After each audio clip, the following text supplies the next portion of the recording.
இன்னைக்கு நடக்கவுள்ள இந்தியா மற்றும் கனடா அணிகள் மோதும் போட்டி மழையால பாதிக்கப்பட அதிகப்படியான வாய்ப்புகளும் இருக்கா. தற்போதைய வானிலை அறிக்கையின்படி அமெரிக்க நேரப்படி காலை 10:30 மணிக்கு போட்டி நடைபெறும் பொழுது மழை குறைவாக இருக்கும். ஆனா போட்டி நேரத்திற்கு முன்னாடி சுமார் 3 மணி நேரம் மழை பெய்யும் அப்படின்ற வானிலை அறிக்கை கூறப்பட்டிருக்கு. அந்த மைதானத்துல ஆடுகள பகுதிகளில் மழை நீர் எளிதாக தேங்குமாம். அங்கு வடிகால் வசதிகள் சரியாக இல்லாததால அந்த மழை நீரை வெளியேற்றும் பணி ரொம்பவே கடினமாகவும் இருக்கா. அதன் காரணமாக பாகிஸ்தான் மற்றும் அயர்லாந்து அணிகள் ஆடவிருந்த போட்டி கைவிடப்பட்டது. ஒருவேளை மழை குறைவாக இருந்து மழைநீர் மைதானத்துல தேங்கவில்லை அப்படின்னா போட்டி முழுமையாக நடக்கும். அங்கு பிட்ச்ல இதுவரைக்குமே எந்த போட்டிகளிலுமே முதல்ல பேட்டிங் செய்யும் அணிகள் சராசரியாக 174 ரன்கள் அடிச்சிருக்காங்க. ஆனா தற்போது மழை பெய்த அந்த பிச்சுடைய தன்மை மாறி இருக்கும் அப்படின்றதுனால 150 ரன்கள் எடுப்பதே பெரிய ஸ்கோராக இருக்குமா. அந்த பிட்ச் கடந்த 3 நாட்களாகவே மூடி வைக்கப்பட்டிருப்பதால சுழற்பந்து வீச்சுக்கு ஒத்துழைக்கும் அப்படின்னுமே பேசப்பட்டிருக்காங்க.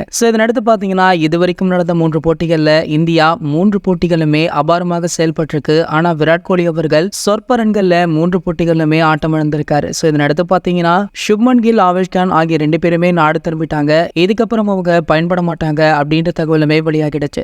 இன்று நடக்கவுள்ள இந்த போட்டியிலுமே 11 அணில அதிகப்படியான மாற்றங்கள் இருக்கும் அப்படின்னுமே சொல்லப்படுது. கோலிக்கு பதிலாக ஜெய்ஸ்வாலும் ரோஹித்துக்கு பதிலாக சஞ்சு சாம்சனும் ஆட வாய்ப்பு இருக்கு. வெயிட் பண்ணி பார்க்கலாம் என்ன நடக்குது அப்படின்றது. இது போன்ற கிரிக்கெட் செய்திகளை பத்தி நீங்க உடனே தெரிஞ்சுக்க நம்மளுடைய கிரிக்கெட் நியூஸ் அப்டேட்ஸ் எனும் நம்ம சேனலை சப்ஸ்கிரைப் பண்ணிக்கோங்க.